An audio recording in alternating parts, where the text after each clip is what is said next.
నమస్కారం ఈటీవీ 360కు స్వాగతం. ముందుగా ప్రధానాంశాలు. రెండో విడత రైతు రుణమాఫీకి ఇవాళ సీఎం శ్రీకారం.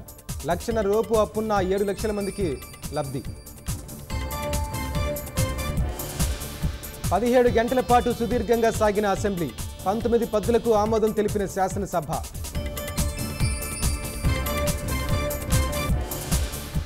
పద్దులపై అధికార విపక్షాల మధ్య వాడివేడి చర్చ. సభ్యుల ప్రశ్నలకు సవివరంగా మంత్రుల సమాధానం.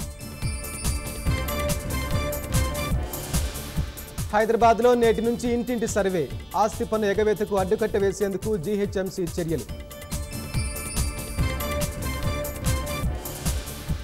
ఎల్లంపల్లి నుంచి ఎత్తిపోతలతో రైతుల్లో హర్షాతిరేకాలు. జోరుగా వరి నాట్లు వేస్తున్న అన్నదాతలు.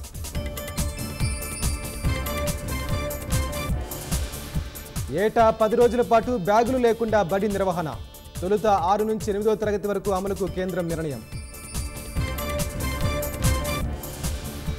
సుప్రీంకోర్టులో ప్రత్యేక లోక్ అదాలత్. కక్షిదారులే వివాదాలు పరిష్కరించుకునే వెసులుబాటు.